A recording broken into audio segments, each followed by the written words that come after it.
નથી અને જે માટે હવે સતત કાર્યવાહી કરવામાં આવી છે। એક્સક્લુઝિવ ખબર અમદાવાદમાં કુખ્યાત આરોપી કાલુ ગરદનની મિલકત પર હાલ બુલડોઝર ફરી વળ્યું છે। જી હા, જુહાપુરામાં એકતા મેદાન સામે આવેલા મકાન અને દુકાનમાં ડિમોલિશન હાથ ધરવામાં આવ્યું છે અને ગેરકાયદે બાંધેલા 4 મકાન અને 1 દુકાન ધ્વસ્ત કરી દેવામાં આવ્યા છે।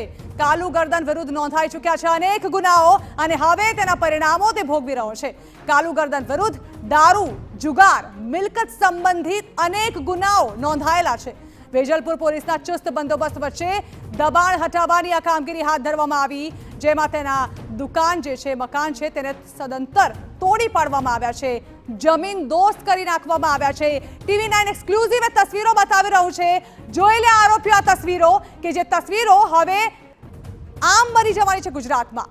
જો કોઈ કાયદાનું ઉલ્લંઘન કરશે, રાજ્યની શાંતિને ડહોળવાની કોશિશ કરશે, તો હવે તેની ખેર નથી, જે માટે હવે સતત કાર્યવાહી હાથ ધરવામાં આવી રહી છે।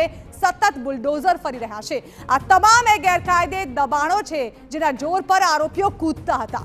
આરોપીઓ જે છે તે બેફામ ગુનાઓ આચરતા હતા, જેમના નામે પોલીસ ચોપડે અનેક ગુનાઓ નોંધાયેલા હતા, જેમાંથી એક આરોપી છે કાલુ ગરદન, જેના જુહાપુરા સ્થિત મકાન અને દુકાનને તોડી પાડવામાં આવ્યા।